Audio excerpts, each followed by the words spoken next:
എന്താണ് Jithu Krishnan വരുത്തുപോക്ക്? Last bridge ഇല്ലെങ്കിൽ അവസാനത്തെ യാത്ര. പല രീതിയിൽ ഞാൻ ചിന്തിച്ചു, എങ്ങനെ ആയിരിക്കാം ഇവളെ നമുക്ക് കൊല്ലുക. അവൾക്ക് കാരണം അവൾ ഈ സിനിമ പറയുന്നത് ഒരു 180 സെക്കൻഡിൽ ബ്രെയിനിൻ്റെ ആ ഒരു ലൂപ്പിൽ പെട്ട് പോകുന്നതാണ്. അത് എഴുതി വന്നതല്ല, ആദ്യം തന്നെ കൊണ്ടുപോകുന്ന കാമുകൻ തന്നെയാണ് ആ കൃത്യം ചെയ്യുന്നതെന്ന് വ്യക്തമായ ഒരു ധാരണയിലാണ് ഇത് വർക്ക് ചെയ്തത്. It's not sex, it's love making.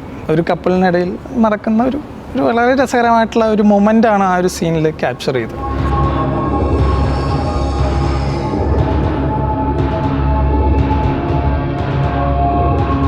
ഒരു വ്യക്തി മരിച്ചതിന് ശേഷം അടുത്ത 3 മിനിറ്റ് സമയം, അതായത് 180 സെക്കൻഡ് ആ വ്യക്തിയുടെ ബ്രെയിൻ ആക്റ്റീവായിരിക്കുമെന്നാണ് പറയുന്നത്.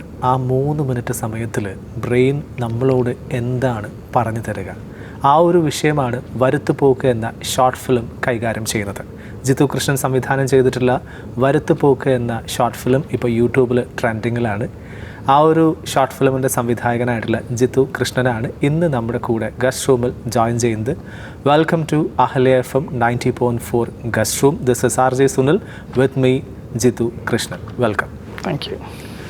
വരുത്തുപോക്ക്, ആ ഒരു പേരിൽ തന്നെ എന്തോ ഒരു നിഗൂഢത അങ്ങ് ഒളിപ്പിച്ച് വെച്ചിരിക്കുകയാണ്. കേൾക്കുമ്പോൾ തന്നെ എന്ന് ഒരിക്കൽ കൂടി ചോദിക്കും എല്ലാവരും, എന്താണ് ജിത്തു കൃഷ്ണൻ വരുത്തുപോക്ക്? വരുത്തുപോക്ക് എന്ന് പറഞ്ഞാൽ ബേസിക്കലി നമുക്ക് എല്ലാവർക്കും അറിയുന്ന ഒരു കോൺസെപ്റ്റ് തന്നെയാണ്.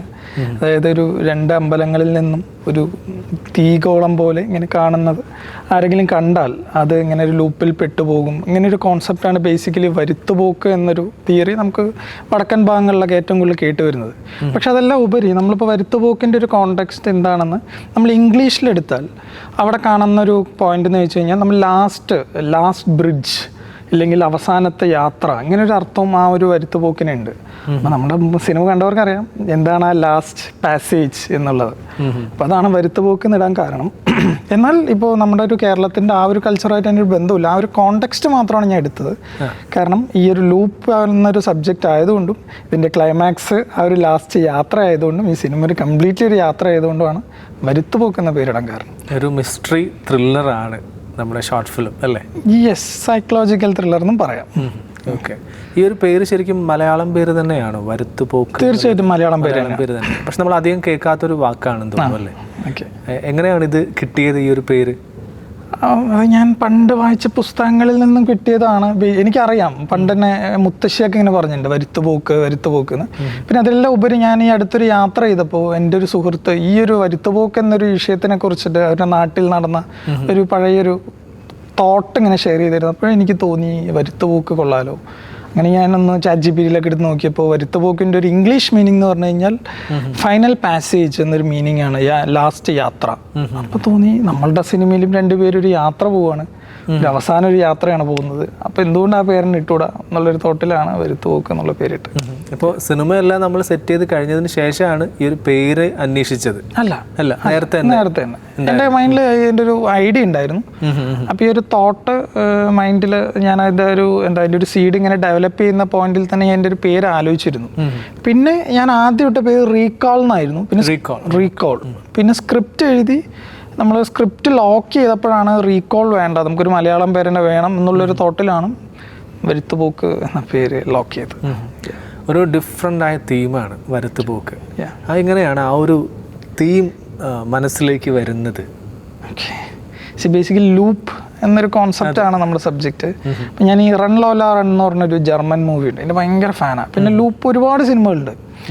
അപ്പോൾ എന്തുകൊണ്ട് ഒരു ലൂപ്പ് മൂവി നമുക്ക് നമ്മുടെ മലയാളത്തിൽ ചെയ്തുകൂടാമെന്ന് ഞാൻ കുറേ നാളായിട്ട് ചിന്തിക്കുന്നൊരു വിഷയം. പക്ഷേ അതിൻ്റേതായിട്ടുള്ളൊരു കോംപ്ലിക്കേഷൻ ഉണ്ട്. ഇപ്പോൾ ലൂപ്പ് എടുക്കുമ്പോൾ കണ്ടിന്യൂറ്റി, ആക്ടേഴ്സിൻ്റെ ഒരു പെർഫോമൻസ്, കുറേ വിഷയങ്ങളുണ്ട്.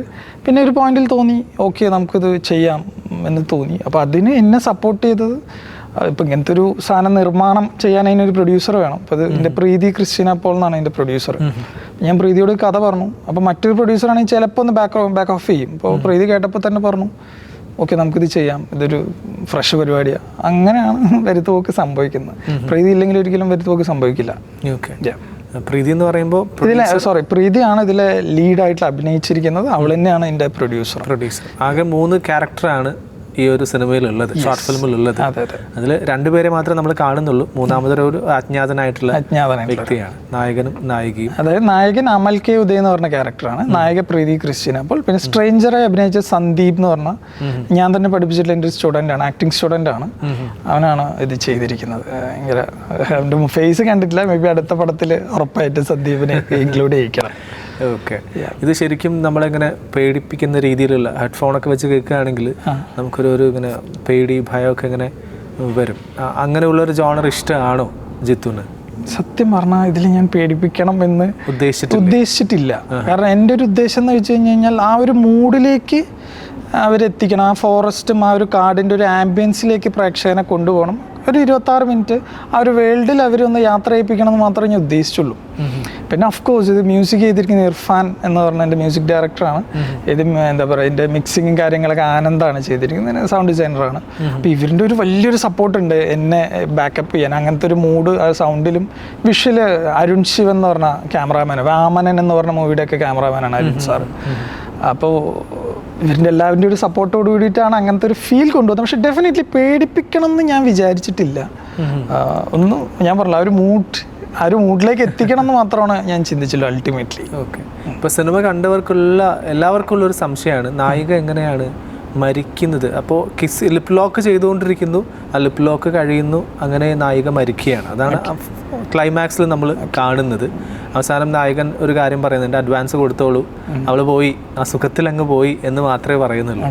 ഏത് സുഖത്തിലാണ് അവൾ പോയത്? അയ്യോ, അതൊരു വല്ലാത്തൊരു ചോദ്യമാണ്. എന്നാലും ബേസിക്കലി ഈ സിനിമ എഴുതി ഇതിൻ്റെ ഒരു എല്ലാം കഴിഞ്ഞപ്പോഴും എങ്ങനെ ഇവൾ മരിക്കണം എന്ന് മാത്രം എനിക്ക് കിട്ടിയിരുന്നില്ല.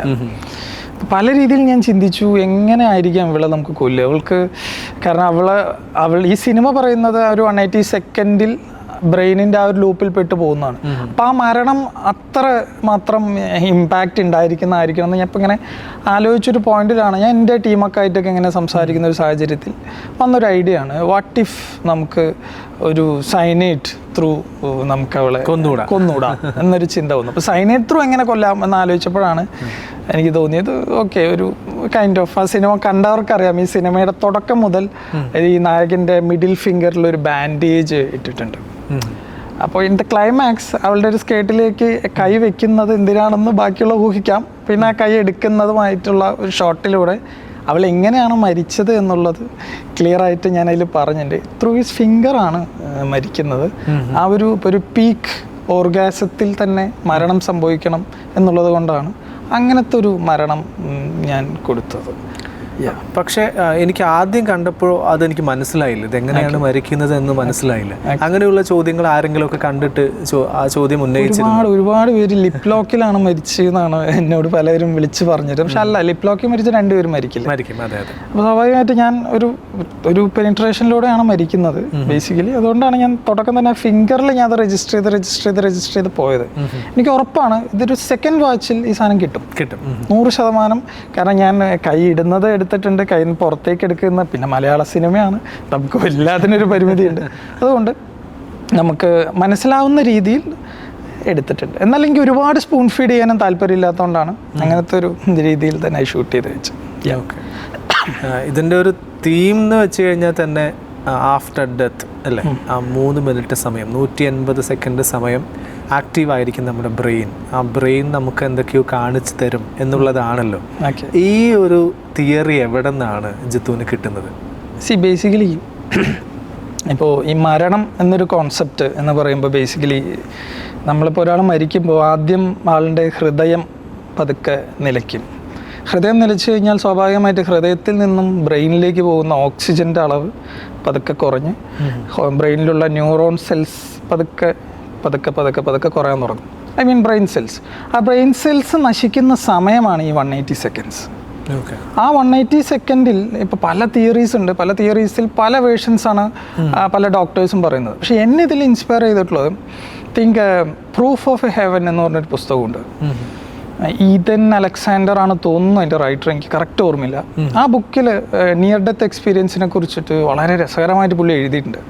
ഞാൻ ആ പുസ്തകം വായിച്ചപ്പോഴാണ് എനിക്ക് തോന്നിയത്, വാട്ട് ഇഫ് ഈ നിയർ ഡെത്ത് എക്സ്പീരിയൻസ് എന്ന ഈ ഒരു കോൺസെപ്റ്റും ഈ ഒരു 180 തിയറിയും വെച്ച് ഒരു മൂവി ഇല്ലെങ്കിൽ ഒരു ഷോർട്ട് വർക്ക് ചെയ്തുകൂടാ എന്നൊരു തോട്ടിലേക്ക് ആദ്യം എത്തുന്നത് ആ ബുക്കാണ്. പ്രൂഫ് ഓഫ് ഹെവൻ എന്ന ബുക്ക് വായിക്കാത്തവരുണ്ടെങ്കിൽ വായിക്കാം, അടിപൊളി പുസ്തകം. അപ്പോൾ അതാണ് എന്നെ ഇങ്ങനൊരു കോൺസെപ്റ്റിലേക്ക് എത്തിക്കാൻ കാരണം. ആ 180 സെക്കൻഡിൽ എന്ത് സംഭവിക്കുന്നു എന്നുള്ളത് എനിക്ക് തോന്നുന്നു ജീവിച്ചിരിക്കുന്ന ആർക്കും അത് അറിയില്ലല്ലോ. മരണത്തിൻ്റെ തൊട്ട് മുന്നേ ഉള്ള സെക്കൻഡ് അല്ല, കംപ്ലീറ്റ് ആയിട്ട് ഡെത്തിലേക്ക് പോകുന്ന സെക്കൻഡ് അല്ലേ. അതെ, അതപ്പോൾ ഇത് ജസ്റ്റ് വെറും ഒരു ഇമാജിനേഷൻ അല്ലേ? അതാ ഞാൻ പറഞ്ഞത്. നമ്മളിപ്പോൾ ഇത് പല വേർഷൻസ് ആണ്. ഇപ്പം ഇതിൻ്റെ സ്പിരിച്വാലിറ്റിയിൽ പറയുമ്പോൾ ഇപ്പോൾ 5 ആത്മാക്കളാണ്, 5 ആത്മാക്കളും ശരീരത്തിൻ്റെതായിട്ടുള്ള രീതിയിലാണ് സ്പിരിച്വാലിറ്റിയിൽ പോകുന്നത്. സയൻസിൻ്റെ ഏരിയയിൽ പറഞ്ഞാണ് ഞാൻ മുന്നേ പറഞ്ഞത്. അതായത് ഹൃദയവും ബ്രെയിനും, ആ ബ്രെയിനിൻ്റെ ന്യൂറോൺ സെൽസ് ഇങ്ങനെ കുറഞ്ഞു പോകുന്ന സമയത്ത് ഹാലൂസിനേഷൻ മുതൽ നമ്മൾ ജീവിച്ച കാലങ്ങളെല്ലാം റിപ്പീറ്റഡായി പോകുന്നു എന്ന് ഒരുപാട് ഡോക്ടേഴ്സ് പറഞ്ഞിട്ടുണ്ട്. പക്ഷെ ഇതൊന്നും സയൻറ്റിഫിക്കലി പ്രൂവണല്ല, കാരണം മരിച്ച ആൾ മരിച്ചു പോകുമല്ലോ. അപ്പോൾ പക്ഷെ ഞാൻ വായിച്ചിട്ടുള്ള അറിവ് തന്നെയാണ് ഇത് എത്രമാത്രം ശരിയാണെന്ന് എനിക്കറിയില്ല. പക്ഷെ ഞാൻ കുറേ റെഫറൻസ് എടുത്തപ്പോൾ ഒരുപാട് ഡോക്ടേഴ്സ്, പ്രത്യേകിച്ച് ഈ പുസ്തകത്തിൽ ഈ പ്രൂഫ് ഓഫ് ഹെവൻ എന്ന ബുക്കിൽ അത് ക്ലിയർ ആയിട്ട് പറയുന്നുണ്ട്. അപ്പോൾ അത് പുള്ളിയുടേതായിട്ടുള്ള ആ ഡോക്ടറിൻ്റെ ഒരു എക്സ്പീരിയൻസ് ആണ്. ഈതൻ അലക്സാണ്ടർ എന്ന് പറഞ്ഞ ഡോക്ടറാണ്. അപ്പോൾ അതാണ് എന്തുകൊണ്ട് എന്നുള്ളൊരു. പിന്നെ അഫ്കോഴ്സ് ഇറ്റ്സ് എ ഫിക്ഷൻ, കഥകൾ ചോദ്യമില്ല. ഓക്കെ, ഇതൊരു ലൂപ്പിൽ പെട്ട പോലെയാണ്. നമ്മളിപ്പോൾ ആദ്യം ഇങ്ങനെ കണ്ടു തുടങ്ങും, വളരെ ഇൻട്രസ്റ്റിംഗ് ആയിട്ട് ഇങ്ങനെ കണ്ടു തുടങ്ങും, വീണ്ടും സംഭവിക്കും, പിന്നെയും സംഭവിക്കും. അപ്പോൾ കണ്ടുകൊണ്ടിരിക്കുന്ന പ്രേക്ഷകൻ ഇതെവിടെ എന്താ സംഭവിച്ചത്, ഇതിപ്പോൾ ഞാൻ നേരത്തെ കണ്ടതല്ലേ എന്ന് പ്രേക്ഷകനെ പോലും തോന്നിപ്പോവും. ഇത് ഞാൻ കണ്ടതല്ലേ. നായികയ്ക്ക് എന്താണ് തോന്നുന്നത് അത് പ്രേക്ഷകനും ഫീൽ ചെയ്യുന്നുണ്ട്. ഒരു ലൂപ്പാണ് അല്ലേ സിനിമ. എന്താ ഈ ഒരു ലൂപ്പിലേക്ക് വരുത്താൻ കാരണം? ഇത്രയുള്ള ലൂപ്പ് ജോണേഴ്സ് അധികം വന്നിട്ടില്ല, ഒന്ന്. രണ്ട് എന്ന് വെച്ചാൽ ലൂപ്പ് എന്ന് പറഞ്ഞാൽ ഹൈലി റിസ്ക് ആയിട്ടുള്ള എലമെൻറ്റാണ്. ഇറ്റ്സ് ബിക്കോസ് 26 മിനിറ്റ് പ്രേക്ഷകനെ പിടിച്ചിരുത്തുക എന്ന് പറഞ്ഞു കഴിഞ്ഞാൽ അത്ര എളുപ്പമുള്ള കാര്യമല്ല. ഒരേ കാര്യം തന്നെ 4 തവണയാണ് കാണിച്ചുകൊണ്ടിരിക്കുന്നത്. അതെ അതെ. അപ്പോൾ ഇറ്റ്സ് വെരി ഡിഫിക്കൽട്ട്. പക്ഷേ നായിക മാത്രം പുതിയൊരു ഭാവങ്ങൾ മാറിക്കൊണ്ടിരിക്കും, ആക്ടറിന്റെ സ്ഥായിയായ ഭാവമാണ്. അതെ അതെ. അപ്പോൾ ഭയങ്കര, എന്നെ സംബന്ധിച്ച് ഭയങ്കര ചലഞ്ചിങ് ആണ് ഇത്. പ്രേക്ഷകൻ കംപ്ലീറ്റ്ലി, ഒന്നാമത്തെ ഇപ്പോൾ ഇൻസ്റ്റാ റീൽസ് ഷോർട്സിന്റെ ഒക്കെ കാലം, ഒരു 30 സെക്കൻഡ്സിൽ കൂടുതൽ അറ്റൻഷൻ സ്പാൻ ഇല്ലാത്തൊരു കാലത്ത് നമ്മൾ ഒരേ കാര്യം 4 തവണ കാട്ടുക എന്ന് വെച്ചാൽ it's A huge task. So I decided, ഇപ്പോൾ എന്ത് ചെയ്തെന്ന് വെച്ചാൽ, ഇപ്പോൾ ഈ സിനിമ കണ്ടവർക്കറിയാം, നമ്മൾ ഒരു ഷോർട്സും അധികം റിപ്പീറ്റ് ചെയ്തിട്ടില്ല. ഫസ്റ്റ് ലൂപ്പിലുള്ള ഷോട്ടുകളേ അല്ല സെക്കൻഡിൽ, സെക്കൻഡിൻ്റെ അല്ല തേർഡിൻ്റെ അല്ല ഫോർത്തിൽ. ഇതിൻ്റെ എഡിറ്റിംഗ് പാറ്റേൺ ഡിഫറെൻ്റ് ആണ്, കുറച്ചും കൂടി സ്പീഡാണ്, മ്യൂസിക്കും ഡിഫറെൻ്റ് ആണ്. അപ്പോൾ എല്ലാം ഇപ്പോൾ 4ലും 4 സാധനം കൊടുക്കുമ്പോൾ പ്രേക്ഷകന് കിട്ടുന്ന മൂഡും ഡിഫറെൻ്റ് ആയിരിക്കും. ഇപ്പോൾ ആദ്യത്തെ ഒരു റൊമാൻറ്റിക്, ഏതോ ഒരു നോർമൽ പൈങ്കിളി സിനിമ കാണുന്ന ഫീലിലായിരിക്കും വരിക. രണ്ടാമത്തേൽ നമ്മൾ കൂടുതലും ഫോക്കസ് ചെയ്തിരിക്കുന്നത് കൺഫ്യൂഷൻ്റെതായിട്ടുള്ള രീതിയിലാണ്, കൺഫ്യൂഷൻ ആയിട്ടുള്ള രീതിയിൽ ഷോർട്സും അങ്ങനെ തന്നെ ഡിസൈൻ ചെയ്തിരിക്കുന്നത്. തേർഡിലേക്ക് വരുമ്പോൾ കുറച്ച് ലോ ആംഗിളൊക്കെ വെച്ചിട്ട് ഇവളുടെ ഒരു ഫിയർ കാണിക്കാനാണ് കൂടുതലും. ഇപ്പം മ്യൂസിക്കും അങ്ങനത്തെ ഒരു ടെമ്പോ കൈൻഡ് ഓഫ് മ്യൂസിക്കാണ് തേർഡിൽ വന്നിരിക്കുന്നത്. ഫോർത്തിൽ ഡെത്താണ് മ്യൂസിക് കൊടുത്തിരിക്കുന്നത്, ഭയങ്കര മൈന്യൂട്ട് തിൻ ലെയറിലുള്ള മ്യൂസിക്കും. അതിൻ്റെ ക്യാമറ വർക്ക് ആണെന്നുണ്ടെങ്കിലും ശ്രദ്ധിച്ചാൽ മനസ്സിലാവും, ആക്ടർ നമ്മളെ കംപ്ലീറ്റ്ലി മാറ്റി ഈ ക്യാരക്ടറിനെ, ഈ ഫീമെയിൽ ക്യാരക്ടറിനെ മാത്രം, ആരതി എന്ന് പറഞ്ഞ ക്യാരക്ടറെ മാത്രം ഫോക്കസ് ചെയ്തിട്ടാണ് അക്സെപ്റ്റ് ചെയ്ത് മുന്നോട്ട് പോവാണ്. അതെ അല്ലേ, എന്തായാലും സംഭവിക്കും, എന്ത് ചെയ്യണം എന്നങ്ങനെ അറിയാതെ ഇങ്ങനെ മുന്നോട്ട് പോവുകയാണ്. അപ്പം ഞാൻ എൻ്റെ മ്യൂസിക് ഡയറക്ടറിനോടും പറഞ്ഞത്, last loop is A death, അതായത് മരണത്തിൻ്റെ ഒരു മ്യൂസിക് വേണം നീ ചെയ്യാൻ, അത് തന്നെയാണ് നമുക്ക് വേണ്ടത് എന്നുള്ളൊരു സാധനത്തിലാണ് നമ്മളത് ചെയ്തത്. അപ്പോൾ ലാസ്റ്റ് ഇങ്ങനെ മ്യൂസിക് ഇങ്ങനെ വന്ന് ഒരു ഹാർട്ട് ബീറ്റ് പോലെ ഒന്നും ഇല്ലാതാവുന്ന ഒരു സിറ്റുവേഷനിലാണ് അതിൻ്റെ ക്ലൈമാക്സിലേക്ക് കൊണ്ടെത്തുന്നത്. അപ്പോൾ ഹൃദയം തന്നെയാണ് അവിടെ മ്യൂസിക്കായിട്ട് നമ്മൾ റെപ്രസെൻ്റ് ചെയ്തിരിക്കുന്നത്. ഓക്കെ, ഈ ഒരു നായിക ആ ഒരു അജ്ഞാതനായ വ്യക്തിയെ കൊല്ലുന്നു, അവസാനത്തതിൽ അങ്ങ് കൊല്ലുകയാണ് അല്ലേ. കൊല്ലുന്നു കഴിഞ്ഞതിന് ശേഷം ആ ഒരു മുഖംമൂടി മാറ്റി നോക്കുമ്പോൾ അത് കൂടെ ഇരുന്ന ആൾ തന്നെയാണ് എന്ന് മനസ്സിലാവുന്നു. അപ്പോഴാണ് നായിക തിരിച്ചറിയുന്നത് കൂടെ ഇരുന്ന ആൾ തന്നെയായിരുന്നു എന്നെ കൊന്നത് എന്ന്. അതോടുകൂടി അങ്ങ് സിനിമ അവസാനിക്കുകയാണ്. ശരിക്കും വല്ലാത്തൊരു ക്ലൈമാക്സ് ആണ്. ഞാനങ്ങനെ വലിയ സിനിമാ പ്രേമി അല്ലെങ്കിൽ ഒരുപാട് സിനിമകൾ കാണുന്ന ഒരാളൊന്നുമല്ല, പക്ഷേ അത് നമ്മളെയും ഇങ്ങനെ ഞെട്ടിപ്പിക്കും. അതെങ്ങനെയാണ് സാധിച്ചത്? അവിടെ നായകൻ്റെ രൂപം കൂടി, നായകനാവട്ടെ അവിടെ എന്ന് തീരുമാനിച്ചതിന് വേണമെങ്കിൽ ഒരു അജ്ഞാതനായ വ്യക്തിയാവാമായിരുന്നു. എന്തുകൊണ്ടാണ് ആ ഒരു നായകൻ? പ്രൈമറിലി ഇതിൽ 26 മിനിറ്റാണ് പ്രേക്ഷകൻ കണ്ടെങ്കിലും ഇതിൽ പ്രോപ്പറായിട്ട് ആരതിക്കും ടോമിനും ഒരു ബാക്ക് സ്റ്റോറി ഉണ്ട്. Who is Arathi, who is Tom, ഈ തോമാച്ച് എന്ന് പറഞ്ഞ ക്യാരക്ടർ ആരാണ്, ഇതെല്ലാം ഞാൻ എഴുതിയിരുന്നു. കാരണം ഇപ്പോൾ എനിക്കിപ്പോൾ എൻ്റെ ആർട്ടിസ്റ്റിന് പറഞ്ഞു കൊടുക്കണം, അതായത് ഇത് ആരാണ്, എങ്ങനെ ക്യാരക്ടർ എടുക്കണമല്ലോ, ബേസിക്കലി എന്നാണല്ലോ പെർഫോം ചെയ്യാൻ കഴിയും. അപ്പോൾ അതിൽ അഭിനയിച്ച പ്രീതിയും എൻ്റെ ക്യാരക്ടർ തമ്മിൽ ഒരു ബന്ധമില്ല. പ്രീതി ഓസ്ട്രേലിയയിൽ നിന്നും വർക്ക് ചെയ്ത് അവിടെ നിന്ന് വന്നിട്ടുള്ളൊരു ആക്ട്രസ്സാണ്. എൻ്റെ ക്യാരക്ടർ എന്ന് വെച്ചാൽ വേറൊരു ക്യാരക്ടറാണ്. അപ്പോൾ ഇവർക്കെല്ലാം പ്രോപ്പറായിട്ടുള്ളൊരു ബാക്ക് സ്റ്റോറീസ് ഉണ്ടായിരുന്നു, അതായത് വൈ, എന്തുകൊണ്ടാണ് എന്നുള്ളത്. അപ്പോൾ ഇതിൻ്റെ ഒരു സ്റ്റാർട്ടിങ്ങിൽ തന്നെ ഈ ടോം എന്ന ക്യാരക്ടർ ഭയങ്കരമായിട്ട് പൈസ ഇല്ലെങ്കിൽ അവൻ ഫിനാൻഷ്യൽ ട്രബിളിൽ സ്റ്റക്കായി പോയൊരു ക്യാരക്ടറാണ്. അപ്പോൾ ആരതിയെ സംബന്ധിച്ച് ആരതി എന്നൊരു ക്യാരക്ടർ ആണ് ഇവൻ്റെ ലൈഫിൽ കംപ്ലീറ്റ്ലി മുന്നോട്ടേക്ക് പോകുന്നത്. ആരതി അത്യാവശ്യം ഫിനാൻഷ്യലി സെറ്റാണ്. അപ്പോൾ ഒരു പോയിന്റിൽ ആരതിയെ വകവരുത്തി അവളുടെ പൈസ എടുക്കുക എന്നുള്ളൊരു തോട്ടാണ് അൾട്ടിമേറ്റ്ലി ടോമിൻ്റെ മൈൻഡിലുള്ളത്. അപ്പോൾ അതിന് വേണ്ടിയിട്ടാണ് ആ യാത്രയും കാര്യങ്ങളൊക്കെ അവിടെ സംഭവിക്കുന്നത്. നമുക്ക് എല്ലാ കാര്യങ്ങളും പറയാൻ പറ്റില്ല സിനിമയിലൂടെ, പക്ഷേ അഫ്കോഴ്സ് ഇങ്ങനെ ഒരു ബാക്ക് സ്റ്റോറി ഉണ്ടായിരുന്നു ഈ ഒരു ഇതിന്. അപ്പോൾ അതുകൊണ്ട് തുടക്കം തന്നെ എനിക്ക് ക്ലിയർ ആയിരുന്നു ടോം ഈസ് ദ കില്ലർ.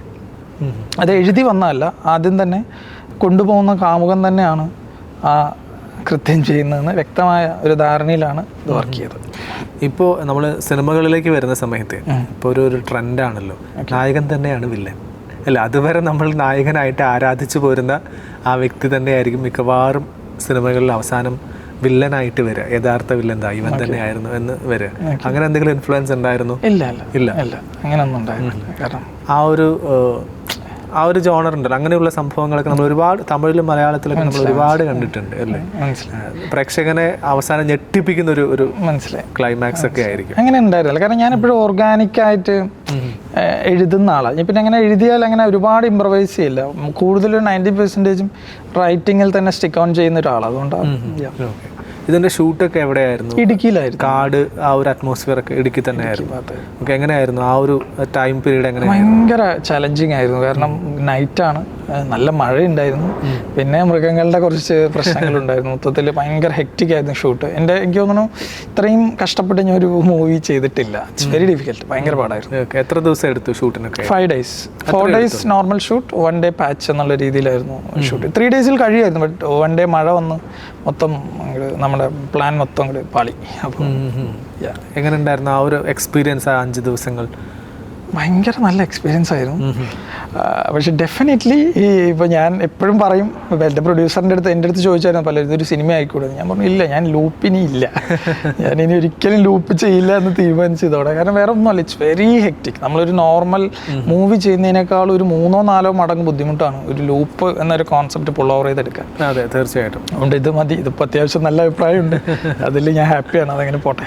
അത് നമ്മൾ ക്രിയേറ്റ് ചെയ്യുന്ന ലൂപ്പ് അത് പ്രേക്ഷകന് കൂടെ അതിലൂടെ സഞ്ചരിക്കാൻ പറ്റുക എന്ന് പറഞ്ഞു കഴിഞ്ഞാൽ അത് ഈസി ആയിട്ടുള്ള ഒരു കാര്യമല്ല അല്ലേ. അത് വല്ലാത്തൊരു നമ്മൾ പ്രേക്ഷകനും ആ ലൂപ്പിലേക്ക് കൊണ്ടെടുത്തുന്നതാണ് എൻ്റെ തോട്ട്.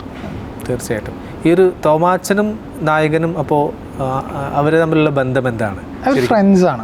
ഇതൊക്കെ എൻ്റെ ബാക്ക് സ്റ്റോറിയിൽ ഉണ്ടായിരുന്നു. അവര് ടോട്ടലി ഇവർ രണ്ടുപേരും കൂടി പ്ലാൻ ചെയ്തിട്ടാണ് ആരതി എന്ന് പറഞ്ഞ പെണ്ണിനെ കൊല്ലുന്നത്. സത്യം പറഞ്ഞാൽ അവരുടെ ഒരു 1 yearന്റെ അടുത്തുള്ള പ്ലാനാണ്. അപ്പോൾ അതിനൊരു റൈറ്റ് ടൈം ആണ് അന്നത്തെ ദിവസം. ആ ദിവസമാണ് ഈ നിങ്ങൾ ഈ കണ്ട ആ ഒരു 1 day. ഓക്കെ. സത്യം പറഞ്ഞാൽ ആ മൂവിയിൽ ഇപ്പോൾ നമ്മൾ കണ്ട എല്ലാ വേർഷനും ഇവളുടെ ഹാലു ആണ്. ഇവളുടെ ബ്രെയിനിൽ ക്രിയേറ്റ് ചെയ്യുന്ന തോട്ടാണ് ആ മറ്റേ വണ്ടി വരുന്നതും മഴ പെയ്യുന്നതും മാഞ്ചാടുന്നതും കില്ലർ വരുന്നതും എല്ലാം ഇവളുടെ തോട്ടാണ്.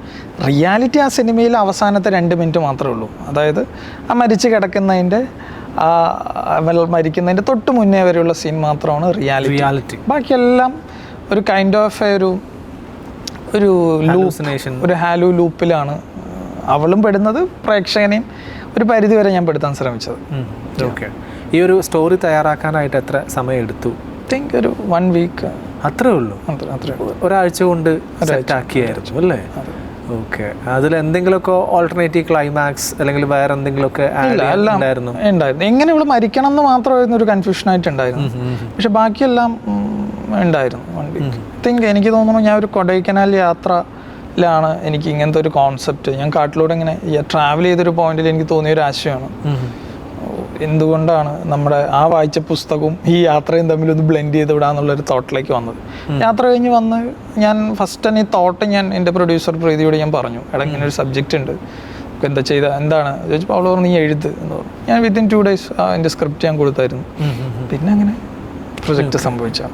ഇപ്പോൾ ലൈംഗികതയ്ക്ക് സെക്സിന് കുറച്ച് ഇമ്പോർട്ടൻസ് പലപ്പോഴും അത് കൊടുക്കുന്നതായിട്ട് ഇങ്ങനെ കണ്ടു. അപ്പോൾ സെക്സിന് ശേഷമുള്ള സിഗരറ്റ് അതൊരു അഡിക്ഷനാണ് എന്നൊക്കെ ചോദിക്കുന്ന ആ സീൻസൊക്കെ അതിൻ്റെയൊക്കെ ആവശ്യം അവിടെ എന്തായിരുന്നു? അത് ജസ്റ്റ് ഒരു ആളുകളെ അട്രാക്ട് ചെയ്യാൻ വേണ്ടി മാത്രമായിരുന്നു അതോ?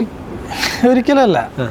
ഇപ്പോൾ ഇപ്പോൾ സെക്സ് എന്ന വേർഡ് ഇപ്പോൾ എങ്ങനെ പറയാത്, ഇപ്പോൾ ഓഷോനെ അറിയില്ലേ? ഓഷോ പറഞ്ഞിട്ടുള്ളൊരു ഭയങ്കര ഫേമസ് ആയിട്ടുള്ളൊരു കോട്ടുണ്ട്. അതായത് it's not sex, it's love making എന്ന് പറഞ്ഞിട്ടുണ്ട് അദ്ദേഹം. അതായത് സെക്സ് എന്ന് പറഞ്ഞാൽ അത് മൃഗങ്ങൾ ചെയ്യുന്നതും ലവ് മേക്കിംഗ് മനുഷ്യൻ ചെയ്യുന്നൊരു ഭയങ്കര ഡിവൈൻ ആയിട്ടുള്ളൊരു പ്രോസസ്സാണെന്നാണ് അദ്ദേഹം പറയുന്നത്. അപ്പം ഞാൻ ആദ്യം എഴുതിയത് the cigarette after love making beautiful day എന്നായിരുന്നു ആദ്യം എഴുതിയത്. പിന്നെ ഞാൻ ഇങ്ങനെ ആലോചിച്ചപ്പോൾ ഇതിൽ ടോം എന്ന character is more like an animal. So what if cigarette after sex എന്ന് എഴുതിക്കൂടാ എന്ന് തോന്നിയത് കൊണ്ടാണ് അങ്ങനത്തെ ഒരു സാധനം ഞാൻ എഴുതിയത്. പക്ഷേ ഇത് ഹ്യൂമൻ ബീങ്സ് ചെയ്യുന്ന ഒരു പരിപാടിയാണ്. അതിൽ അങ്ങനെ ഒരു സെക്സിഫൈ ചെയ്യേണ്ട കാര്യമില്ല. അങ്ങനെ എഴുതിപ്പോയി. ഒരു രണ്ട് കപ്പിൾസിനിടയിൽ ഒരു കപ്പിളിനിടയിൽ നടക്കുന്ന ഒരു വളരെ രസകരമായിട്ടുള്ള ഒരു മൊമെൻ്റാണ് ആ ഒരു സീനിൽ ക്യാപ്ചർ ചെയ്തത്. അപ്പം അങ്ങനത്തെ ഒരു സീനിൽ അവർ രണ്ടുപേരും കൂടി കിടക്കുകയാണ്, ഒരു നല്ലൊരു ലവ് മേക്കിംഗ് ഒക്കെ കഴിഞ്ഞ്. So they smoking. അപ്പോൾ അത് വളരെ രസകരമായിട്ടൊന്ന് ഷൂട്ട് ചെയ്തു എന്നേ ഉള്ളൂ. അതല്ലാതെ ഇങ്ങനെ സെക്സ് ഗ്ലോറിഫൈ ആണെന്നൊന്നും ചിന്തിച്ചിട്ടില്ല. അതിൽ ലിപ് ലോക്കും അതുപോലെ തന്നെയാണ്. ഇങ്ങനെ ആദ്യം മുതൽ ഇങ്ങനെ ലിപ് ലോക്ക് നമ്മളിങ്ങനെ കണ്ടുകൊണ്ടേയിരിക്കുന്നുണ്ട്. അപ്പോൾ ഇതിനെതിരെ എന്തെങ്കിലും വിമർശനങ്ങളൊക്കെ വന്നിരുന്നോ? എന്തെങ്കിലും നെഗറ്റീവ് കമൻസ്? ശരിക്കും അത്രയും അങ്ങനെ അതിൻ്റെ ആവശ്യം ഉണ്ടായിരുന്നു, ആ ലിപ് ലോക്കിൻ്റെ ആവശ്യം? സർപ്രൈസിങ് ഫാക്ടർ ഞാനത് എക്സ്പെക്ട് ചെയ്തിരുന്നു. അതായത് ലിപ് ലോക്ക് എന്നൊരു സംഭവം ചിലപ്പോൾ ഒരു ഭയങ്കര കോൺട്രവേഴ്സിയിലേക്ക് വരുന്നു. പക്ഷെ അൺഫോർച്ചുനേറ്റ്ലി ഇതുവരെ വന്നിട്ടില്ല. കാരണം ഇപ്പോൾ എനിക്ക് ഉറപ്പ് പറയാൻ കഴിയും, ഞാൻ പ്രീതിക്കും കൊടുത്തിട്ടുള്ള ഒരു ഉറപ്പ്, പ്രീതിക്കും അതേപോലെ അമലിനും കൊടുത്തിട്ടുള്ള ഒരു ഉറപ്പ്, ഈ സിനിമ കണ്ട ഒരിക്കലും ഈ കിസ്സിലോ കാര്യങ്ങളിലോ പ്രേക്ഷകൻ സ്റ്റക്കായി പോയില്ല. അതെൻ്റെ ഉറപ്പാണ്. അതിനൊരു വൾഗാരിറ്റിയിൽ എടുക്കില്ല. കാരണം കഥയുമായിട്ട് തന്നെ യാത്ര ചെയ്യും എന്നുള്ളതാണ്. എനിക്ക് തോന്നുന്നു ആദ്യത്തെ കിസ്സ് മാത്രമാണ് ഇപ്പോൾ ഒരു കിസ്സായിട്ട് ഇല്ലെങ്കിൽ ഒരു നല്ലൊരു ലിപ് ലോക്കായിട്ട് അവിടെ എടുക്കുള്ളൂ. ബാക്കിയുള്ളതെല്ലാം എനിക്ക് തോന്നുന്നില്ല പ്രേക്ഷകൻ കിസ്സിലേക്ക് ശ്രദ്ധ പോകുന്നുള്ളത്. ആ കഥയും ആ കഥാപശ്ചാത്തലത്തിലേക്കായിരിക്കും കൂടുതലും ഫോക്കസായി പോവുക. അതുകൊണ്ട് ഇതുവരെ വന്നിട്ടില്ല. ഇനി എനിക്കറിയില്ല എന്താ സംഭവിക്കുക. അപ്പോൾ ഇത്രയും പേര് കണ്ടതിൽ ഏറ്റവും നല്ലൊരു കമൻറ്റ്, അതുപോലെ തന്നെ ഏറ്റവും മോശമായിട്ടുള്ളൊരു കമൻറ്റ് പറയാൻ പറ്റുമോ സിനിമയെക്കുറിച്ചുള്ള? എൻ്റെ ഒരു പേഴ്സണലാണ്, എന്നാലും പറയാം. സത്യനന്ദിക്കാട് സാറിൻ്റെ ഒരു മെസ്സേജ് ഉണ്ടായിരുന്നു, ഭയങ്കര ഹാർട്ട് വാമിങ് മെസ്സേജ് ആയിരുന്നു. പ്രീതിക്ക് അയച്ചൊരു മെസ്സേജ് ആയിരുന്നു. അതായത് അദ്ദേഹം സിനിമ കണ്ടു, പുള്ളിക്ക് ഭയങ്കര വർക്കായി എന്ന് പറഞ്ഞൊരു മെസ്സേജ് ഭയങ്കരമായിട്ട് ഞങ്ങളെ സംബന്ധിച്ച്, ഞങ്ങൾക്ക് നാടോടിക്കാറ്റ് മുതൽ അദ്ദേഹത്തിൻ്റെ ഫാനാണ്. അദ്ദേഹത്തിൻ്റെ സൈഡിൽ നിന്നും ഇപ്പം എൻ്റെ കൈൻഡ് ഓഫ് ഒരു സിനിമയല്ല, പക്ഷേ ഞാൻ ഭയങ്കരമായിട്ട് ആസ്വദിച്ചു ഈ സിനിമ എന്നൊക്കെ പറഞ്ഞ് എല്ലാ ടെക്നീഷ്യൻസിനെ അപ്രീഷിയേറ്റ് ചെയ്തുകൊണ്ട് അദ്ദേഹം പറഞ്ഞിരുന്നു. ഭയങ്കര താങ്കാണ്. ഈ ഒരു അവസരത്തിൽ അദ്ദേഹത്തിനോട് നന്ദി പറയുന്നു. പിന്നെ ഒരുപാട് പേര് പറഞ്ഞിരുന്നു ഇൻഡസ്ട്രിയിലുള്ളത്. മോശം വന്ന കമൻറ്റ്, എനിക്കെന്താ വട്ടാണോ, എന്തിനാണ് ഞങ്ങളെയൊക്കെ വട്ടിലാക്കിയത് എന്നൊക്കെ പറഞ്ഞിട്ടുള്ള കുറച്ച് കമൻസുകൾ ആണ് വന്നത്. നെഗറ്റീവ്സും വരുന്നുണ്ട്, പക്ഷെ അത് അങ്ങനെ മൈൻഡ് ചെയ്യാറില്ല. ഈ ഒരു വിമർശനങ്ങളെയൊക്കെ എങ്ങനെയാണ് എടുക്കാറുള്ളത്? ഇല്ല, ഞാൻ അങ്ങനെ ഇപ്പോൾ എന്തെങ്കിലും തിരുത്തലുകളൊക്കെ വരുത്താറുണ്ട്? ഈ വിമർശനം ഇത് ശരിയായിരുന്നു, ഈ പറഞ്ഞത് ശരിയാണ്, അവിടെ കുറച്ചുകൂടെ ശ്രദ്ധിക്കേണ്ടായിരുന്നു, അങ്ങനെ എന്തെങ്കിലുമൊക്കെ വിമർശനങ്ങളൊക്കെ വരുമ്പോൾ എടുക്കാറുണ്ടോ? ഇല്ല, ഞാൻ അങ്ങനെ ഒന്നും വിമർശനങ്ങൾ എന്ന് വെച്ച് കഴിഞ്ഞാൽ നമുക്ക് എൻ്റെ വളരെ അടുത്തൊരു സുഹൃത്ത് വന്ന് പറയുകയാണ്, മോനെ ഇത് ഇങ്ങനെ ശരിയായില്ല, ഇത് ഇങ്ങനെ എടുക്കാമായിരുന്നു പറഞ്ഞാൽ ഡെഫിനറ്റ്ലി ഞാൻ എടുക്കും.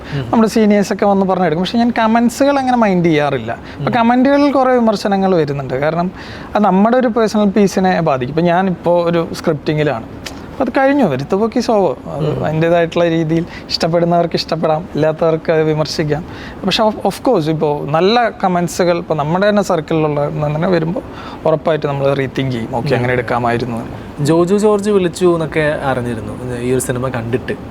വിളിച്ച എന്തോ പറഞ്ഞെന്നൊക്കെ പറഞ്ഞു, എന്തായിരുന്നു അത്? ജോജു ചേട്ടന് ഇഷ്ടമായെന്ന് പറഞ്ഞു.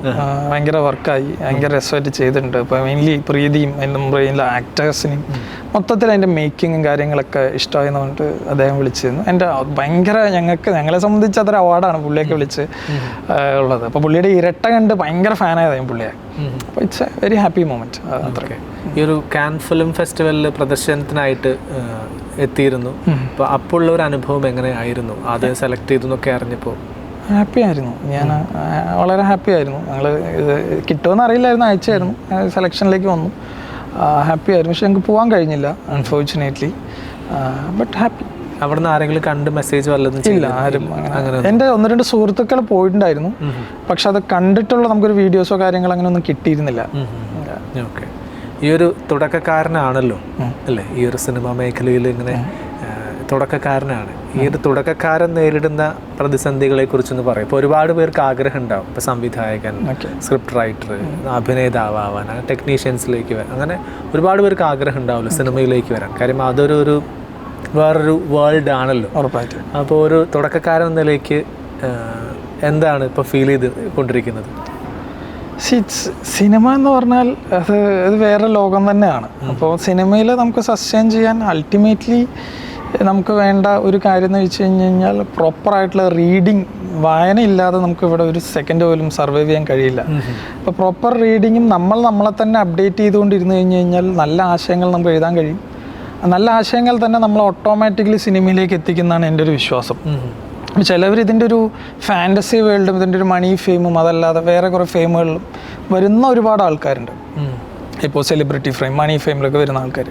അപ്പം അങ്ങനെ വരുമ്പോൾ ഇപ്പം ഞാൻ എൻ്റെ ഒരു സ്റ്റുഡൻറ്റിനോട് ഞാൻ ചോദിച്ചിട്ടുണ്ട്, അവനെ എന്താ പറയുക, എന്താണ് നീ ലാസ്റ്റ് വായിച്ച പുസ്തകം എന്ന് ചോദിച്ചപ്പോൾ അവൻ പറഞ്ഞു, ഞാൻ പുസ്തകം വായിക്കാറേ ഇല്ല.